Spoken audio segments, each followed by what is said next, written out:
is your first time, and we prayed over our children. Greg, I asked if you would just kind of share some things. One of the insights that I found out, I don't know how many of you are on social media, but sometimes you'll see ads for monitor your children's texts, see everything your children are texting. And I've never really understood if that was something that truly existed or if it was an exorbitant price or what, but you guys have been using something for how long, and can you kind of tell us a little about it? We started, it was the first part of the year, I did pretty extensive research trying to find what would be the best thing to use. I ended up using a thing called YouKnowKids.com. And it's the letter U? Right.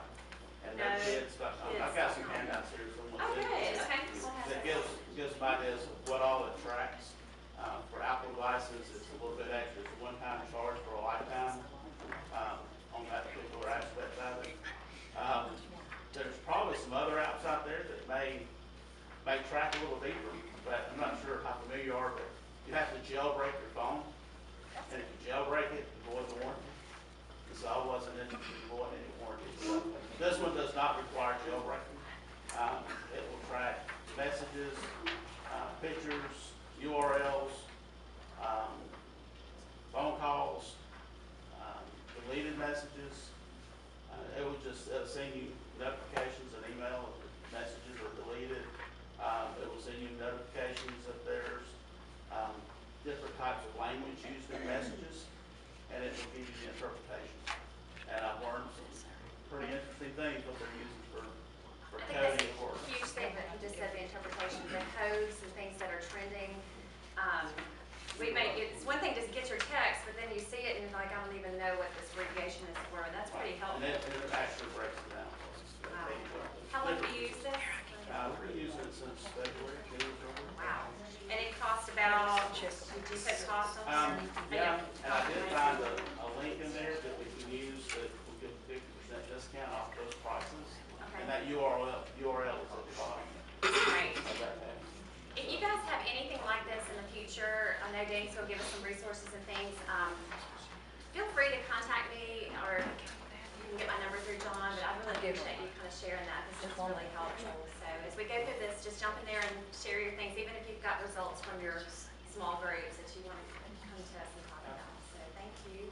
Anything else anybody wants to add from last week? Any questions related to the drug talk? This is a good segue to talking about what you're going to talk about. So, all right, we'll turn it over to Shirley. Thank you. Okay, thank you. What he was mentioning, you know, kids, they do have their own code and their own language. That if you don't know what they're talking about, you don't know what they're talking about. They've even got,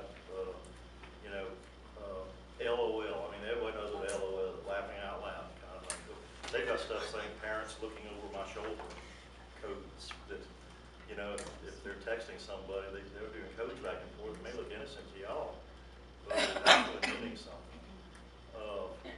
And what we were talking about last week with substance abuse, I failed to mention it, but it's gotten so bad, there's certain products that you can't even buy at Walmart unless you're 18 years old. You can't even buy spray paint anymore. Petroleum-based spray paint, because people are abusing that. Basically what they're doing is they're emptying out the paint in it and inverting it, and the propellant, they're huffing it. That's what it's called, huffing. They'll put it on a paper towel and then they'll, you know, sniff it.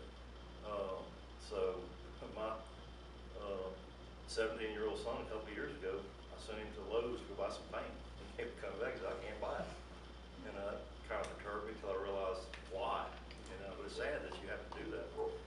And there's another thing too. Several years ago, up until just a couple of years ago, a new term has been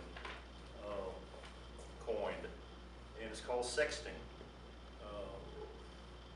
Basically, sexting is an act of sending sexually suggestive or explicit text messages containing photos or short videos to someone else.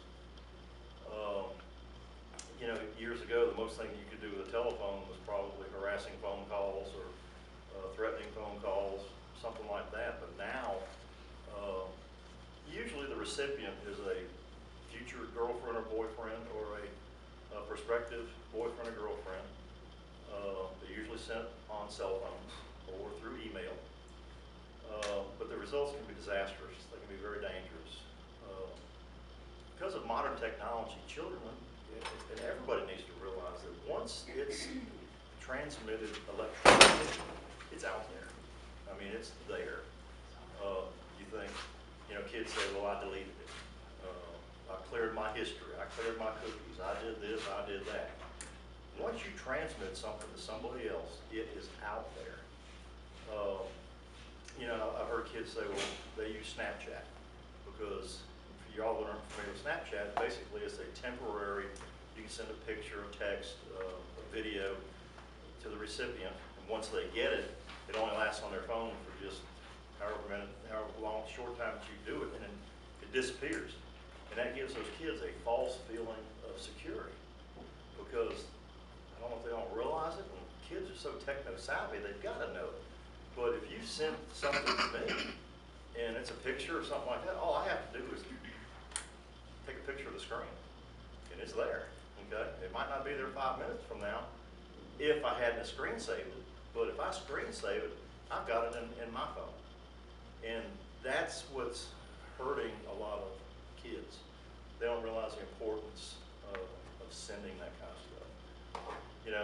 I've got a 19-year-old, and he says Facebook is for old geezers. I guess I'm an old geezer because I'm on Facebook, but there's other stuff out there.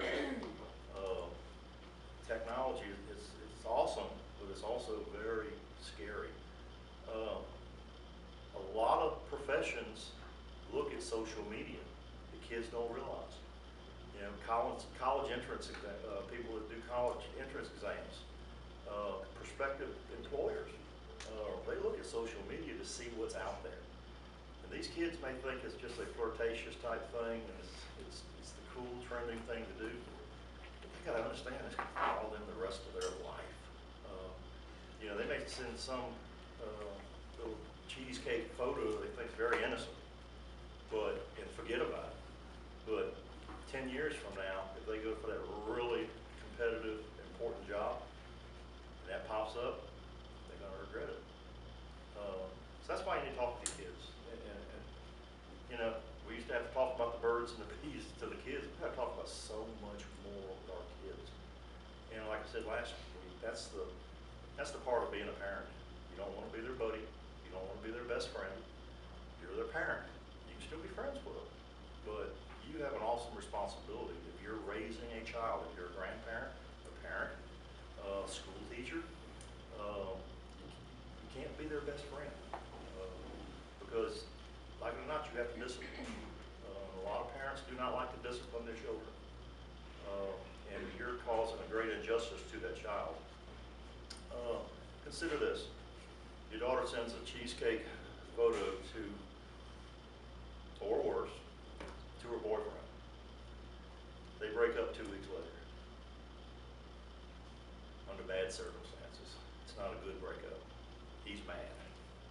He's got these photographs that your daughter sent to him that she was trying to woo him or whatever.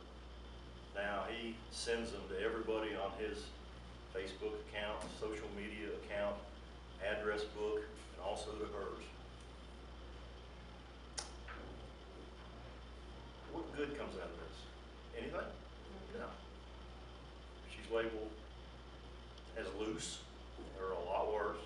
I'm using loose, and it's very conservative. Her friends shun her. She gets depressed. She starts substance abuse. Depression gets worse. She's trying to ease the pain. Her friends are gone. And she gets so depressed she takes her own life. You may say, well, that sounds very dramatic. Yeah, it is dramatic. But it happens more than you think. In the Hattiesburg area, I've worked 2 of those cases. One involving a 14-year-old female and one involving a 16-year-old female. One of the sad things is the parents out it. I didn't know. Okay. Well, they're grieving and you want to grieve along with them, but at the same time,